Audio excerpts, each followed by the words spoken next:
Friendship with God. An uncommon dialogue.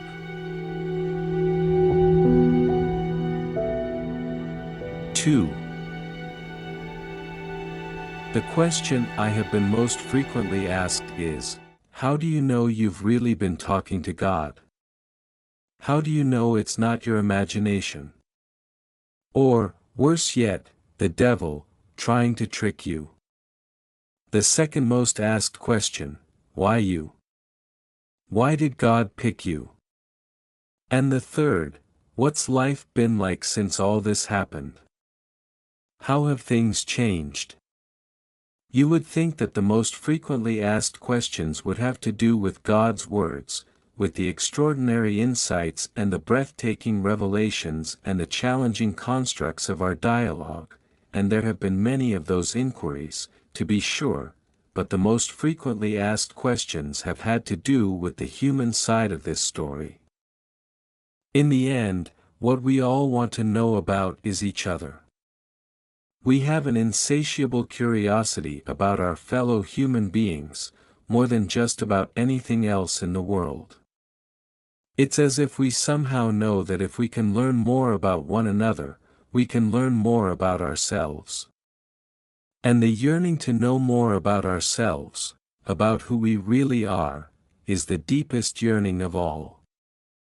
And so we ask more questions about each other's experiences than about each other's understandings. What was that like for you? How do you know that's true? What are you thinking right now? Why do you do those things? How come you feel that way? We're constantly trying to get into each other's skin. There's an internal guidance system that directs us intuitively and compellingly toward each other. I believe that there is a natural mechanism, at the level of our genetic code, which contains universal intelligence. This intelligence informs our most basic responses as sentient beings. It takes eternal wisdom to the cellular level, creating what some have called the law of attraction. I believe we are attracted to each other inherently, out of a deep knowing that in each other we will find ourselves. We may not be aware of this consciously, we may not articulate this specifically, but I think we understand this cellularly. And I believe that this microcosmic understanding derives from a macrocosmic one. I believe we know at the highest level that we are all one. It is this supreme awareness that pulls us toward each other, and it is the ignoring of it that creates the deepest loneliness of the human heart, and every misery of the human condition. This is what my conversation with God has shown me, that every sadness of the human heart, every indignity of the human condition, every tragedy of the human experience, can be attributed to one human decision, the decision to withdraw from each other. The decision to ignore our supreme awareness. The decision to call the natural attraction that we have for each other bad, and our oneness a fiction. In this we have denied our true selves. And it is from this self-denial that all our negativity has sprung. All of our rage, all of our disappointment, all of our bitterness has found its birth in the death of our greatest joy. The joy of being one. And the conflict of the human encounter is that even as we seek at the cellular level to experience our oneness, we insist at the mental level on denying it. Thus, our thoughts about life and how it is are out of alignment with our deepest inner knowing.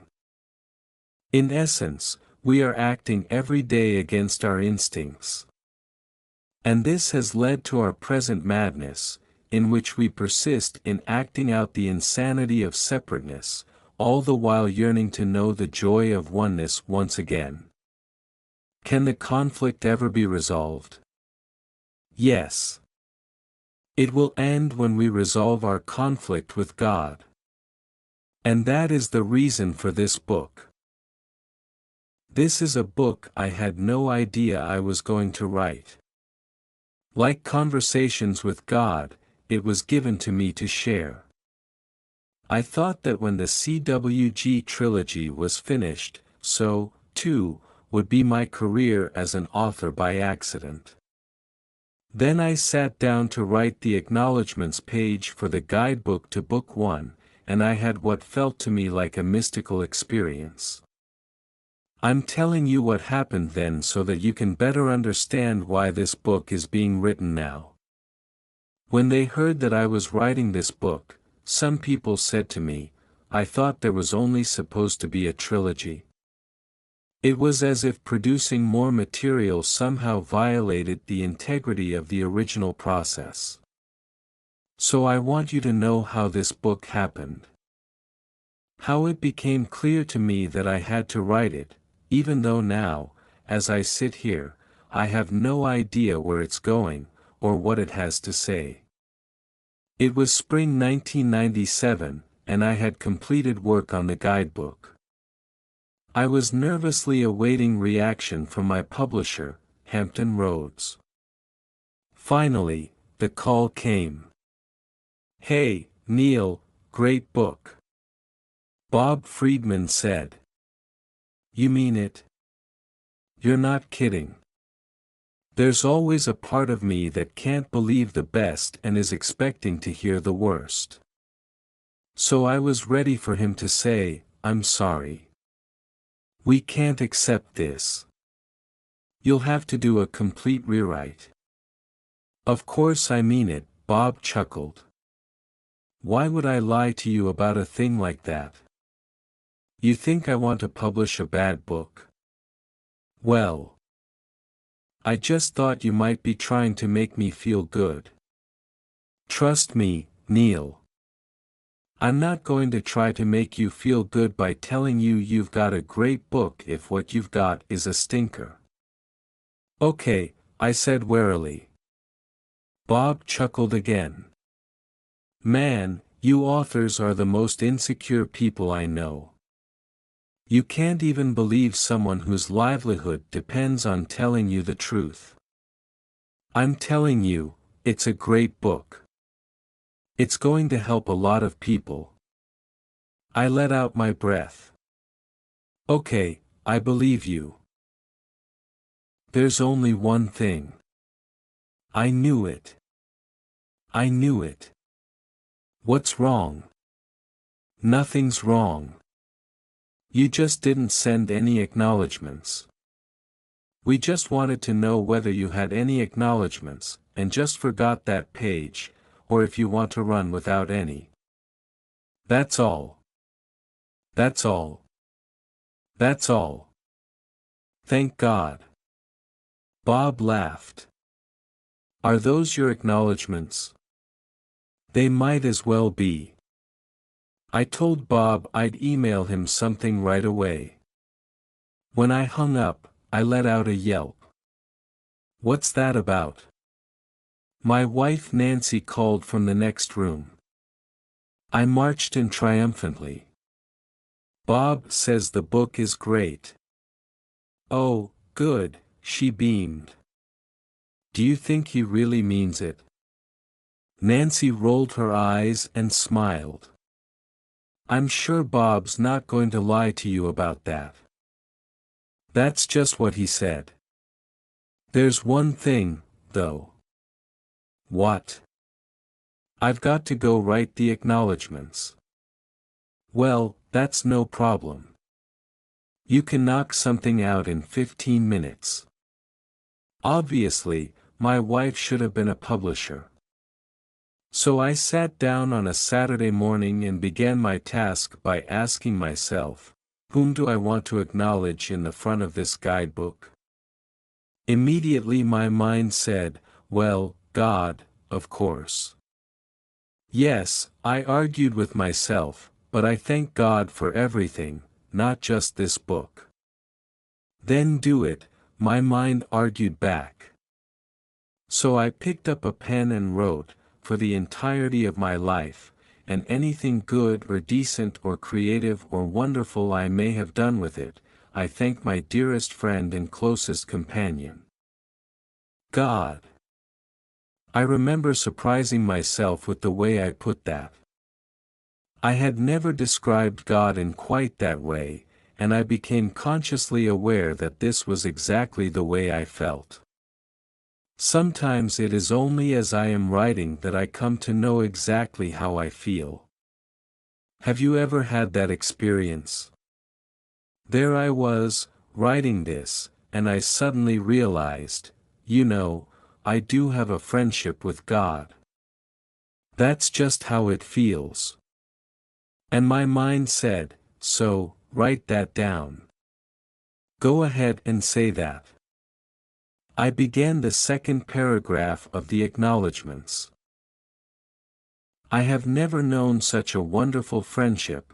That's exactly what it feels I have going here, and I want never to miss an opportunity to acknowledge it. Then I wrote something without having any idea why. Someday I hope to explain to everyone in minute detail just how to develop such a friendship, and how to use it. For God wants most of all to be used. And that's what we want as well. We want a friendship with God. One that's functional and useful. At precisely that point, my hand froze. A chill went up my back. I felt a major rush inside my body. I sat quietly for a moment, stunned into a complete awareness of something that a moment before I had no thought of, but which now seemed perfectly obvious. That particular experience was not new. I'd had it often while writing conversations with God. A few words, a few sentences, would fly out of my mind. And when I saw them on paper in front of me, I would suddenly be clear that this is what is so, even though a few minutes beforehand I'd had no idea about this. The experience was usually followed by some kind of physical sensation, a sudden tingling, or what I call a happy trembling, or, sometimes, tears of joy. And, on occasion, all three. This time it was all three. The triple whammy. So I knew that what I had written was absolute truth. Then I received an important personal revelation, and this, too, has happened before. The feeling is one of abruptly being aware of something in its totality. You know it all at once. What I was caused to know, that is the only way I can describe it, is that I was not going to be finished with my writing at the end of the trilogy. It was suddenly clear that there were going to be at least 2 more books. And then a knowingness about these books, and what they would have to say, swept over me. I heard God's voice whisper, "Neale, your relationship with me is no different from your relationship with each other. You begin your interactions with each other with a conversation. If that goes well, you form a friendship. And if that goes well, you experience a sense of oneness, communion, with the other person. It is exactly the same way with me. First, we have a conversation. Each of you experiences your conversations with God in your own way, and in different ways at different times. It will always be a two-way conversation, such as the one we are having right now. It could be a conversation in your head, or on paper, or with my responses taking just a little more time, and reaching you in the form of the next song that you hear. Or the next movie you see, or the next lecture you attend, or the next magazine article you read, or in the chance utterance of a friend whom you just happen to run into on the street. Once you have become clear that we are always in conversation, then we can move into friendship. Ultimately, we will experience communion. You are, therefore, to write 2 more books, Friendship with God and Communion with God. The first will deal with how to take the principles shared in your conversations with God and turn your new relationship into a fully functioning friendship. The second will reveal how to elevate that friendship into the experience of communion, and what will happen when you do. It will provide a blueprint for every seeker of truth, and will contain a breathtaking message for all humankind. You and I are one right now. You simply don't know it. You do not choose to experience it, any more than you know or choose to experience your oneness with each other. Your books, Neale, will end that division for all those who read them. They will destroy the illusion of separation. This was always the mission. It was never anything less. Your conversations with God were always, and only, the beginning. I was stunned. Another chill went up my back. I began to feel an inner tremble, the kind that no one can detect, but that you feel in every cell of your body. And that's what's happening, of course. Every cell of your body is vibrating at a faster rate. Oscillating at a higher frequency. Dancing with the energy of God. That's a very good way of putting it. That's a wonderful metaphor. Whoa, hold it. I didn't know you were going to show up so soon. I was just relating what you had said before, in 1997. I know. I couldn't help it. I was going to wait until somewhere in the middle of the book. But you started writing very poetically, and I couldn't stay away. Nice. That's nice. Well, it's almost automatic, really.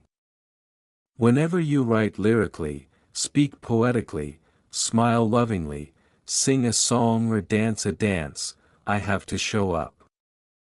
You do. Let me put it this way.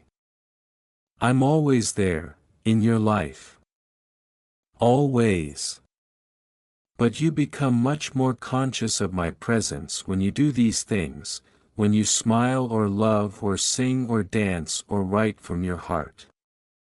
This is the highest version of who I am, and when you are expressing these qualities, you are expressing me. I mean that literally. You are expressing me.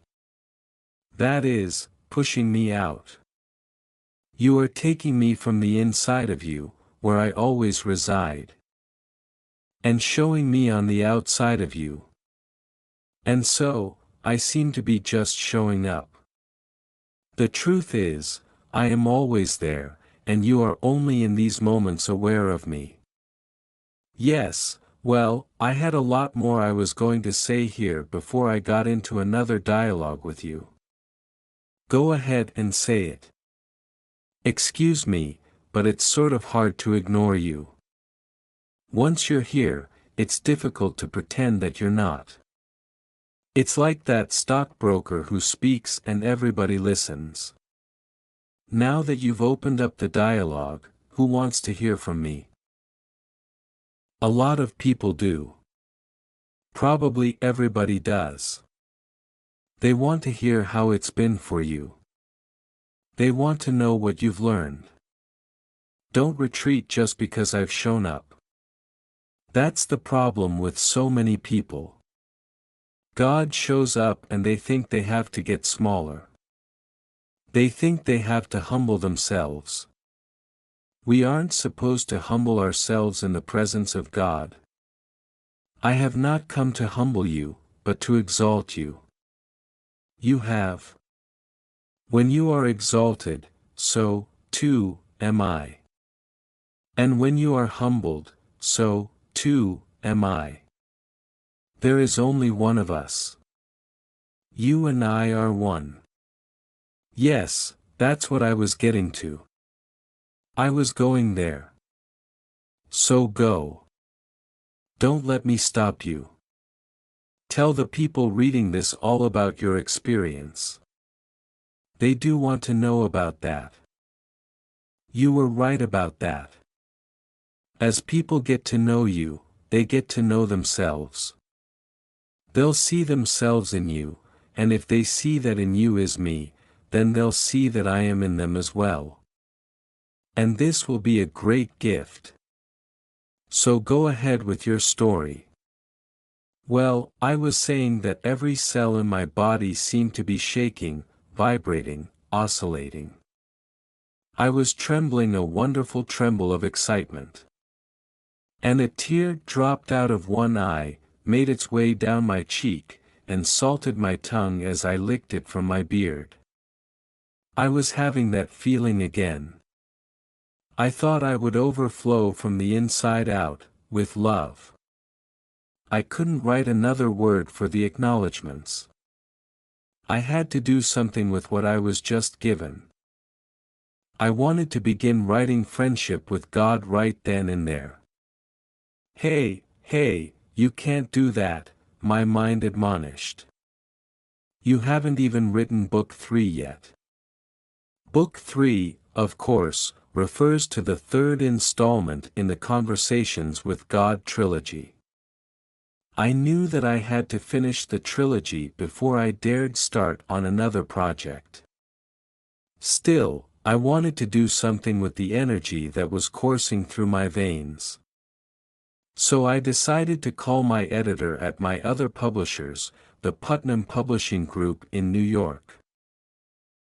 "You're not going to believe this," I blurted when she answered the phone, "but I've just been given the subject of 2 more books and a command to write them." I never command anyone to do anything. Well, I think I used the word command with my editor. Maybe I should have said, "and the inspiration to write them." That would have been a better word, a more accurate word. I was so excited, I wasn't watching every word I used, measuring them for accuracy. I understand, and yet this is precisely the kind of thing that has, through the years, created a false impression about me. I've come here now to correct that impression. I've come to tell you what it's like to have a true friendship with God, and how you can have one. I'm excited all over again. Begin. Finish your story. Who wants to hear about that? I want to hear about this.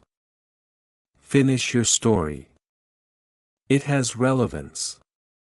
And it will bring us to the present day. Well, I told my editor just what you told me about the next 2 books, and she flipped. I asked her if she thought Putnam would be interested in publishing them. "Are you kidding?" "Of course we would," she said, adding that she'd like to have me write up a little summary of what I'd just told her. I faxed something the next day, and the company very kindly gave me a 2-book contract. "Why didn't you just put the books on the internet?" "What? Why didn't you just make them available for free?" "Why are you asking me this?" "Because it's what many people want to know." "Did the publishers offer you a lot of money?" "Well, yes." "Why did you agree to take it?" "If you were a man of God, you would agree to share this information with the world at no charge. You wouldn't run around signing multi-book contracts. Isn't that what some people are saying?" "Exactly. They are saying that. They're saying I'm in it for the money." "Well, I'm not in it for the money, but that's no reason not to take it. A man of God would not do it. He wouldn't.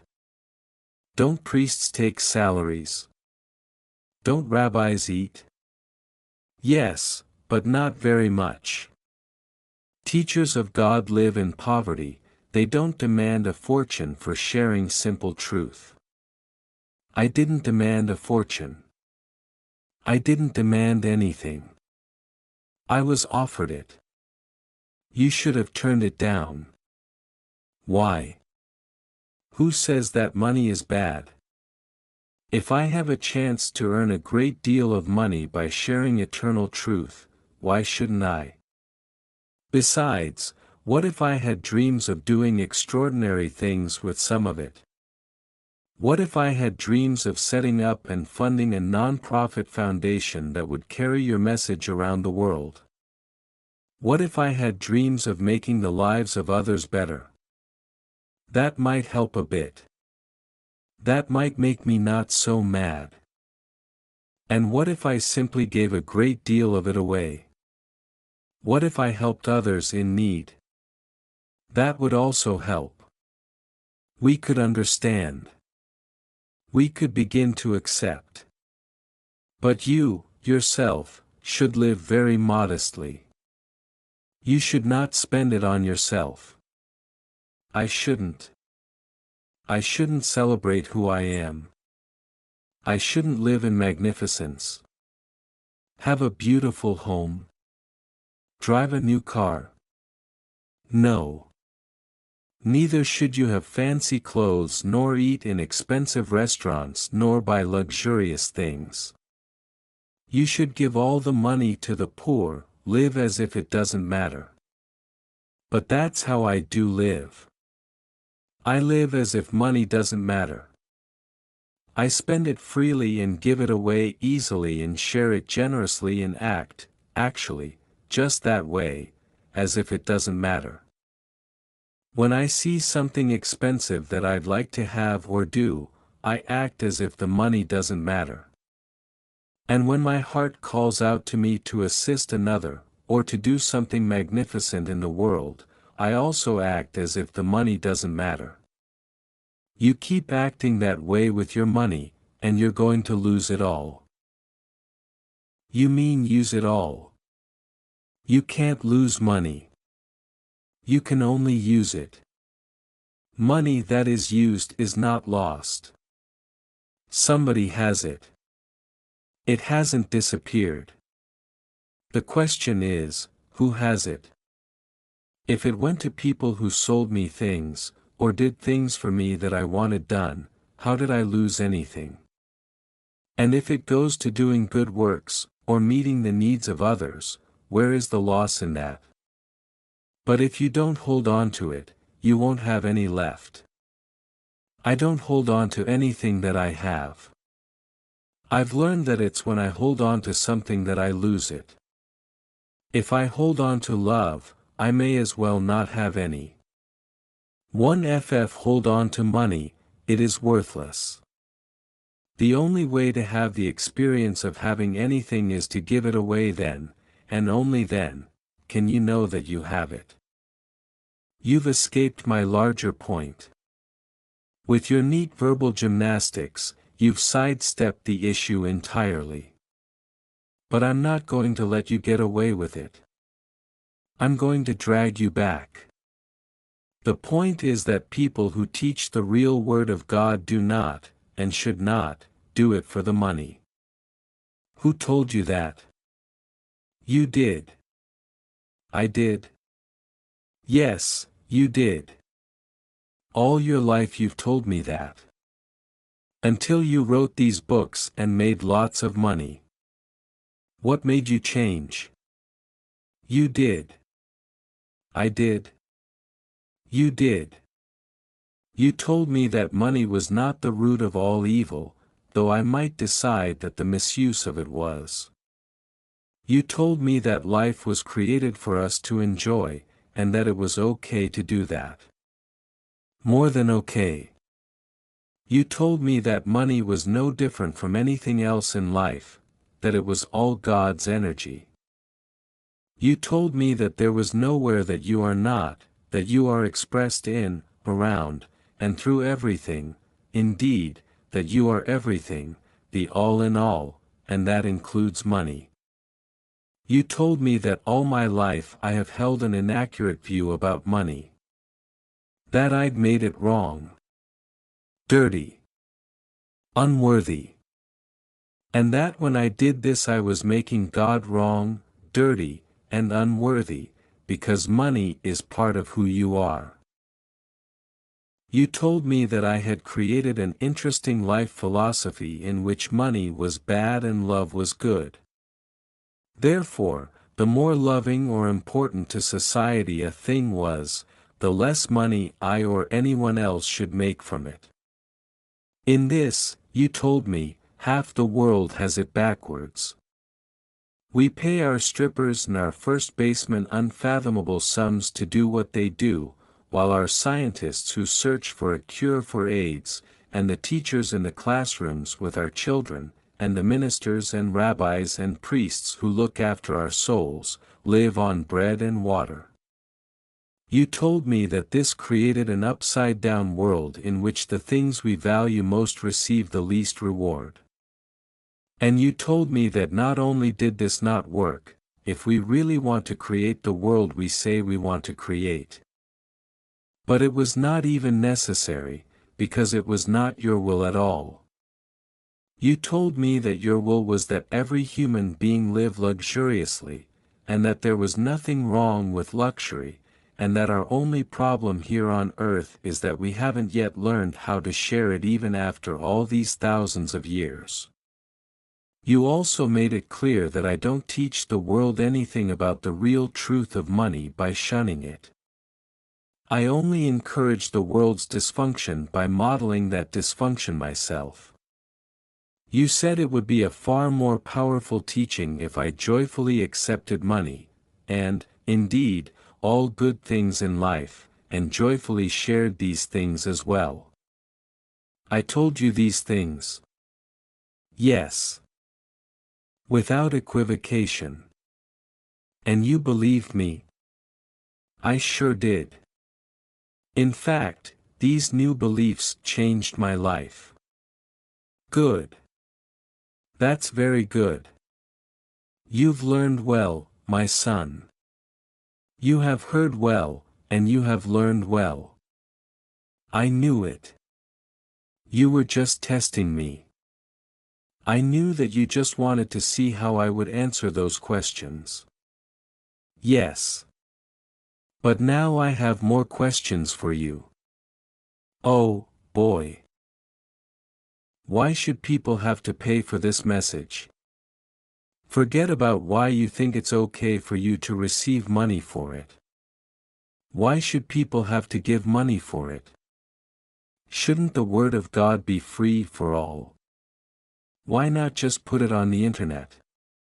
Because people are jamming the internet night and day with thousands of words telling people about their beliefs, and why others should adopt them. Have you surfed the web lately? There's no end to it. We've opened a Pandora's box. Can you imagine how many people would have paid attention had I jumped on the internet when this all began, to announce that I was having conversations with God? Do you really think that would have been news on the internet? Excuse me. Okay, but now your books have become very popular. Everyone knows about them. Why not put them on the internet now? The reason people know that the CWG books have value is because other people have given something they value for them. It is the value that people have placed in them which causes them to have the value they have. All of life is people doing good things for another. That's all any of us are doing here. We're all just offering the world our goods. When the world agrees that what we offer is worthwhile, whether it's fixing plumbing, baking bread, healing others, or teaching truth, the world says it is valuable, that is, able to have value. And if we give a thing value by offering in exchange something of value which is ours, we not only receive the value we give, we make that thing at once more valuable for others to have as well. And so, others are drawn to it, for people will always seek to bring value to their lives. Our system of commerce allows us to determine what is valuable and what is not. It's not a perfect system, nor are our decisions about what to value. But this imperfect system is what we've got now. I'm working within the system to change it. What about poor people who can't afford your books? There are books in nearly every home in this country. It is not a question of whether there are books, but of which books are there. Conversations with God may be found, furthermore, at virtually every library. And it is made available through a Books for Friends program to people who are in prisons, and others in need. So I'm not getting here that the material is not available. It's been translated into many languages, and people are finding their way to it throughout the world. From Hong Kong to Tel Aviv, from Poland to Japan, from Berlin to Boston, people are reading it, studying it in groups, and sharing it with others. I will acknowledge, however, that these have been tough questions for me. This whole issue of money in my life, and of what is appropriate to have and to do, has plagued me for decades. As you've said, in this I am no different from most of the human race. Even today there is a part of me that thinks I should denounce the fame, denounce the financial abundance, and every other reward the Conversations with God trilogy has brought me. There's a huge part of me that wants to wear a hair shirt, live in a hovel, and accept nothing of the world's goods for whatever good I've given the world. My idea is that this would somehow render it worthy. Do you see how insidious this is? I've set up a construction in which I ask other people to value that for which I would take nothing of value. Yet how can I expect others to value what I do not? That is not a question I ask myself. It is too deep for me, too close to the core issue. And what value do I place on myself if I believe I must suffer for others to see my value? Another core issue. Another topic to ignore. But, since you've raised the issue, I ask, is Ted Turner less valuable than Mother Teresa? Is George Soros less of a good person than Che Rivera? Are the politics of Jesse Jackson, who appears to have plenty of the good things in life, less worthy than the politics of Václav Havel, who may have less? Should the Pope, whose very garments cost more than it would take to feed a poor child for a year, have his words called blasphemy because he lives like a king as the head of a church which owns billions? Ted Turner and George Soros have given away millions of dollars. They've empowered the dreams of humanity with the rewards of their own dreams, lived. To empower the dreams of humanity with the living of our own dreams. What a magnificent idea! Jesse Jackson has brought hope to millions with the hope that brought him to a place of great influence. The Pope has inspired people throughout the world and would be no more inspirational to the world's Catholics, indeed, conceivably, a great deal less, were he to appear in rags. So I have come to terms with the fact that the CWG experience has brought me more of the good things in life, and given me more of the good things to share. I want to point out here, however, that the publication of these books was not the cause of this happening. You put the cause into place before the books were published. In fact, that is why they were published and why they became so popular. Yes, I see that this is true. You can be sure that it is. Your life, and your reality around money, and all good things changed when you changed. They changed for you when you changed your mind about them. Well, now, you see, I thought that you did that. I keep telling people that these books became popular because you wanted them to be. In fact, I'm kind of attracted to the idea that this was all the will of God. Of course, you are. That relieves you of responsibility for it, and, furthermore, gives the whole thing higher credential. So I hate to burst your bubble here, but this was not my idea. It wasn't? No, it was yours. Oh, great. So now I can't even say that I was inspired by God. But what about this very book I'm writing? You came to me and told me to do this. Okay, this is as good a place as any to start our discussion on how to have a friendship with God.